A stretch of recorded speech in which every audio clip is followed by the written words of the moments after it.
Hello everyone, welcome to my YouTube channel.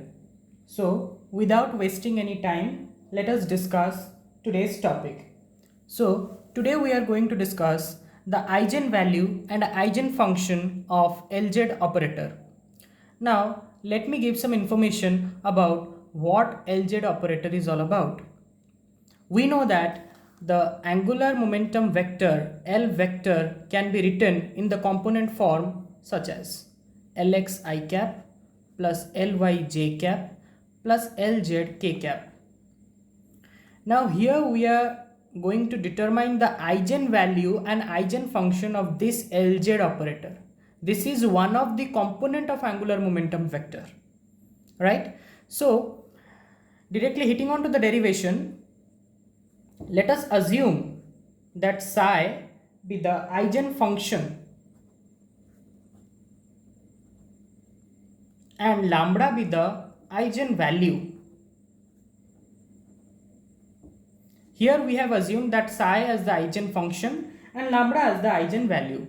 Then according to the quantum mechanics, we know that Lz cap psi is equals to lambda into psi. Let us mark this as equation 1. From quantum mechanics, we know that when we use an operator on a wave function, we get the same operator multiplied with some eigenvalue. This is from quantum mechanics we know, and let us mark this as equation number 1. But we also know that psi is a function of r theta phi.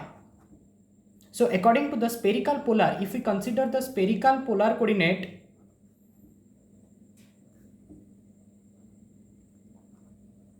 then we can write Lz as minus I h cross del by del phi.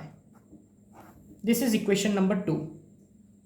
Now let us use this equation in this one, equation 1. Let us use the value of Lz in equation 2 in equation number 1. So using equation 2 in equation 1, we get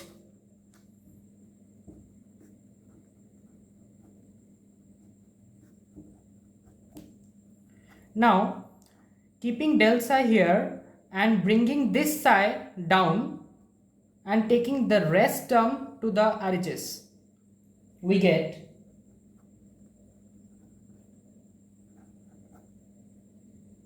now we want to remove this negative sign, so we have to multiply this I in both numerator and denominator.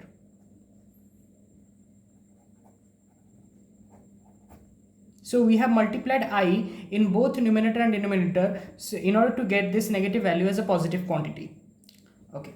Now if we integrate this equation,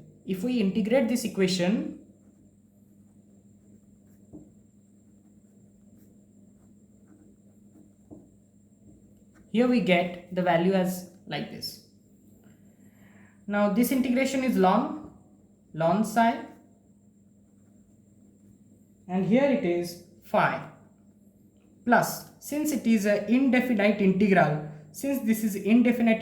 we have to add some integration constant. Let the integration constant be p, ln p, right? Here ln p is the integration constant. Since here we are considering indefinite integral, therefore we have to add some integration constant, right? Now bringing this ln p to LHS,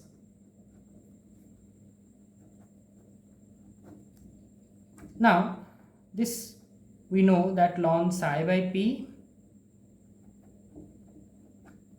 Okay, now this, if we want to remove the logarithm from this equation, then we have to add here the exponential part.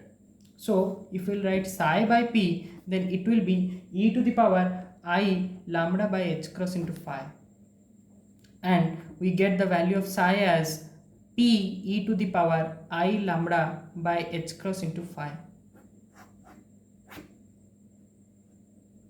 So here we get the expression for the eigenfunction. We have determined the eigenfunction. Now let us determine the eigenvalue. Okay, now the above expression that we get for the eigenfunction, the function is only acceptable. The function is only acceptable when it is a finite and single valued.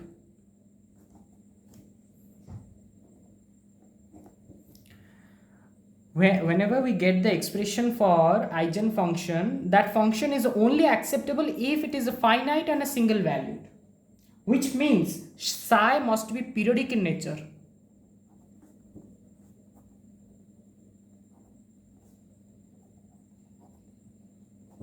Periodic in nature means its value must repeat after a particular interval. Its value, the value of psi must repeat after a particular interval. So let's say psi of phi is equals to psi of phi plus 2 pi. That means the value of a psi repeat after 2 pi interval. Okay. Now, if we use this one as equation 3, if we use this equation 3, now writing equation 3 in this format. Let us see. P e to the power I lambda by h cross phi is equals to P e to the power I lambda by h cross phi plus 2 pi. Okay. Now, P e to the power I lambda by h cross phi is equals to, here we are taking the exponential on this term and this term, segregating. We are segregating this factor into two exponentials.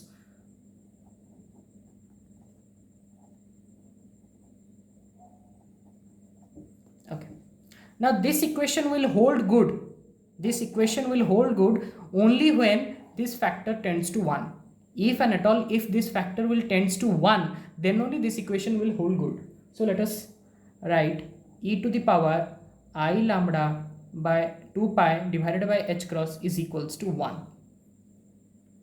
So this is equation number 4, right? Okay.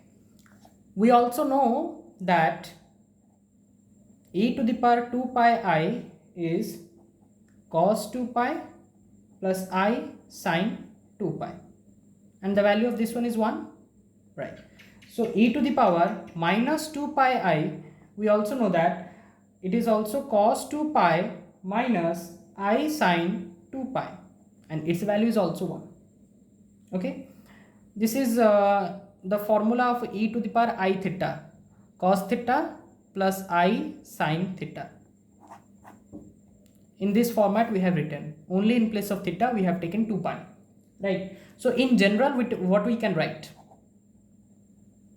In general we can write e to the power m 2 pi I is equals to 1. This is equation number 5, where m, the value of m is 0, plus minus 1, plus minus 2, plus minus 3, and so on, right? So comparing equation number 4 and 5, let us compare equation number 4 and 5.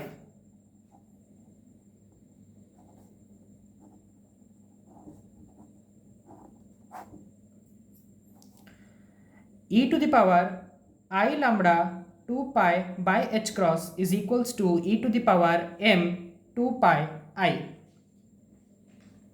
Okay. Now I lambda 2 pi by h cross is m 2 pi I. Okay.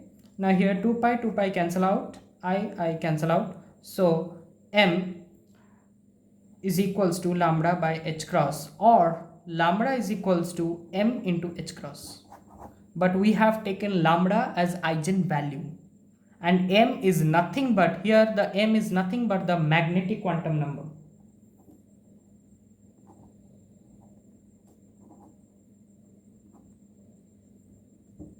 Okay, so if we put the values of m, here we have taken the values of m, and if we put these values here, we get the eigenvalue spectrum. Here we get the eigenvalue spectrum.